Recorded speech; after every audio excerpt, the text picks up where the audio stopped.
আসসালামু আলাইকুম। জাপান লাইফের আজকে আমার হাইস্ট ইনকাম ১৬,০০০ টাকা।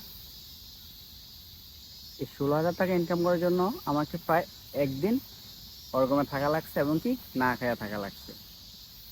যদি একটু ছোট করে বলি, বৃহস্পতিবার নাইট কইরা সকাল ৬টা বাজে বাসায় গিয়া প্রায় ৬:৩০ থেকে ৭টার মধ্যে ঘুমাইছি। ঘুমায়া আবার ১২টা বাজে আমার উঠা লাগছে। ১টা ১০ থেকে স্কুল, ১২টা বাজে উইঠা খাওয়া দাওয়া কইরা স্কুল চলে গেছি। ১টা ১০ থেকে ৪টা ৪০ পর্যন্ত স্কুল।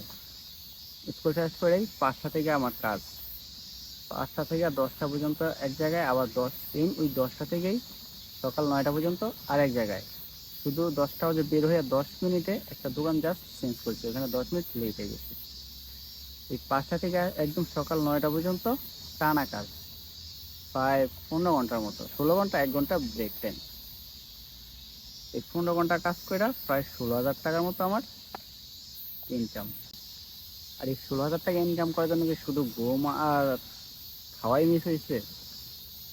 শুধু ঘুম আর খাওয়াই হয়নি, এছাড়াও ১৬ ঘন্টা আমাকে পুরো দাঁড়িয়ে থাকা লাগছে। জাপানের কাজ বসে থাকার কোনো কাজ নেই, এটা মোটামুটি অনেকেই জানে যারা পার্ট টাইম জব করে। বসে থাকার কোনো কাজ তাদের নাই। এই ১৬টা ঘন্টা দাঁড়িয়ে থাকা লাগছে, পায়ের অবস্থা খুবই খারাপ। মানে আমি যখন হাঁটি মনে হইতেছে যেন কি যে একটা অবস্থা, আমি আসলে বোঝাতে পারতেছি না। পায়ের মধ্যে ঠুসা বেড়ে গেছে। তো দেখাই আপনাদেরকে, তাহলে বুঝবেন। এই যে দেখেন একদম সাদা হয়ে গেছে, বোঝা যায় না? এই যে সাদা, এটা প্রায় দেখতেছেন, আবার একটু ঠুসা পড়ছে হয়ে যাবে। এই হচ্ছে জাপানের অবস্থা।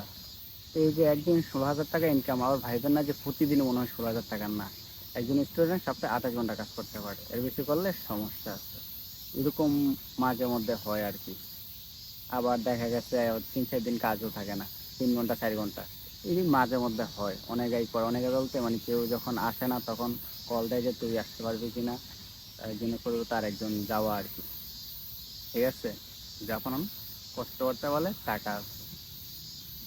যদি কষ্ট করতে পারেন জাপান আসেন, টাকা কামাতে পারবেন ইনশাল্লাহ।